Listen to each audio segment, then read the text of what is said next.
अस्सलाम वालेकुम। आजकल लोग ये ज़रूर पूछते हैं कि डॉक्टर साहब हम तरबूज़ खा लें। वो बेचारे डरे हुए होते हैं कि कहीं हम तरबूज़ खाएंगे तो हमें हैज़ा हो जाएगा। अनफॉर्चुनेटली सोशल मीडिया पे लोगों को डरा बहुत ज़्यादा दिया गया है कि तरबूज़ खाने से हैज़ा हो जाता है। तो सबसे पहली बात तो ये ज़हन में रखें कि तरबूज़ खाने से हैज़ा नहीं होता। हैज़ा तो एक वायरस, एक बैक्टीरिया, एक जरासीम की वजह से होता है जिसे विब्रियो कॉलरा कहते हैं। अब ये जरासीम आपके अंदर कैसे जाता है? जब आप खाना खाने से पहले अच्छी तरह हाथ नहीं धोएंगे, जब आपके जिन बर्तनों में आप खाना खा रहे हैं वो बर्तन साफ़ नहीं होंगे, जिस जगह पे आप खाना खा रहे हैं वो जगह साफ़ नहीं होगी, या अगर आप वॉशरूम गए हैं, अगर आपने रफ़ा हाजत की है, उसके बाद आपने हाथ अच्छी तरह नहीं धोए, तब आपके अंदर पेट ख़राब करने वाले जरासीम जा सकते हैं। तो ये वो वजूहात हैं जिनकी वजह से आपको हैज़ा होता है। तरबूज़ खाने से हैज़ा बिल्कुल भी नहीं होता। अब आ जाते हैं दूसरे पॉइंट की तरफ।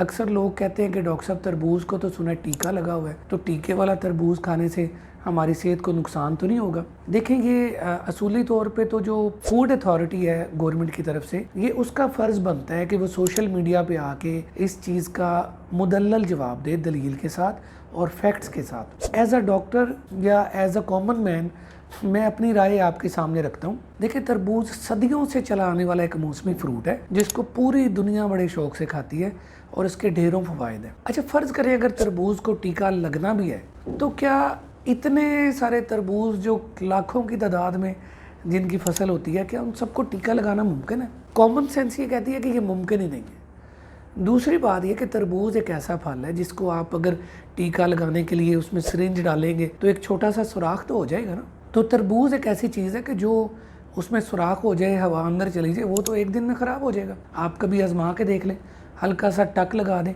हल्का सा सुराख कर दें और एक दिन पड़ा रहे, वो तो आपको पता ही चल जाएगा कि इसमें कोई सुराख हुआ हुआ है या कट लगा हुआ है, वो ख़राब होना शुरू हो जाएगा। तो मेरी जो कॉमन सेंस है वो तो नहीं मानती इस बात को। हाँ, अलबत्ता आज मैं आपको तरबूज़ के फ़वाइद काफ़ी सारे बताना चाह रहा हूँ कि तरबूज़ खाने से फ़ायदे क्या होते हैं। देखिए, आजकल गर्मी का मौसम है, गर्मी में डिहाइड्रेशन बहुत है। हम गर्मी में बाहर जब काम करते हैं तो बहुत सारा पसीना खारिज होता है। पसीने के साथ हमारे जिस्म में से पानी के साथ साथ नमकियात भी खारिज होते हैं।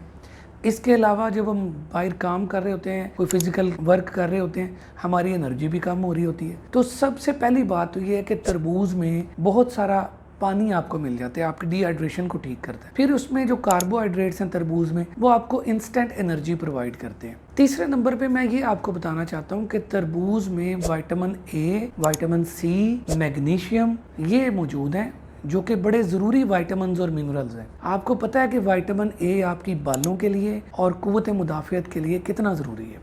इसी तरह विटामिन सी आपके जिल्द की रंगत को बेहतर करने के लिए, बालों को स्ट्रॉन्ग करने के लिए, नाखूनों के भुरभुरेपन को ठीक करने के लिए और इम्यूनिटी को ठीक करने के लिए बड़ा ज़रूरी विटामिन है। और फिर बात आ गई मैग्नीशियम की। मैग्नीशियम आपके मसल्स को स्ट्रॉन्ग करता है, बड़ा ज़रूरी मिनरल है बॉडी के लिए मैग्नीशियम। इसके साथ साथ मैंने आपसे एक वीडियो में मैं जिक्र कर चुका हूँ कि तरबूज में लाइकोपीन है। तरबूज का जो रंग है, लाल रंग, ये बेसिकली लाइकोपीन की वजह से है। अब मुख्तलिफ रिसर्चेज हो चुकी हैं लाइकोपीन पे, जो ये कहती हैं कि लाइकोपीन बड़ा स्ट्रॉन्ग एंटीऑक्सीडेंट है। एंटीऑक्सीडेंट होने का मतलब है कि ये बहुत सारी बीमारियों से, ऐसी बीमारियां जिसमें जिस्म के अंदर सोजश यानी इन्फ्लेमेशन चल रही होती है, उनको ठीक करने में बड़ा मुआविन है। इसके साथ साथ मैं आपको ये बताता चलूँ, कुछ रिसर्चेज ये भी कहती हैं कि जो लाइकोपीन है ये प्रोस्टेट और कोलोरेक्टल कैंसर यानी मसाने का गदूद और अंतड़ियों के कैंसर को कम करने में बड़ा मददगार है। और एंड पे मैं आपको ये बताना चाहता हूँ कि इसमें प्रोटीन भी है, जिसमें एक अमाइनो एसिड है जिसका नाम है सिट्रोलिन। सिट्रोलिन हमारी एक्सरसाइज परफॉर्मेंस यानी जिस्मानी काम करने की सलाहियत को बढ़ाता है।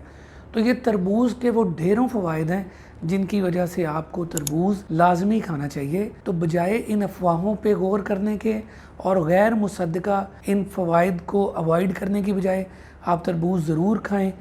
कोई भी चीज़ खाएं उससे पहले अपने हाथ अच्छी तरह धोएं।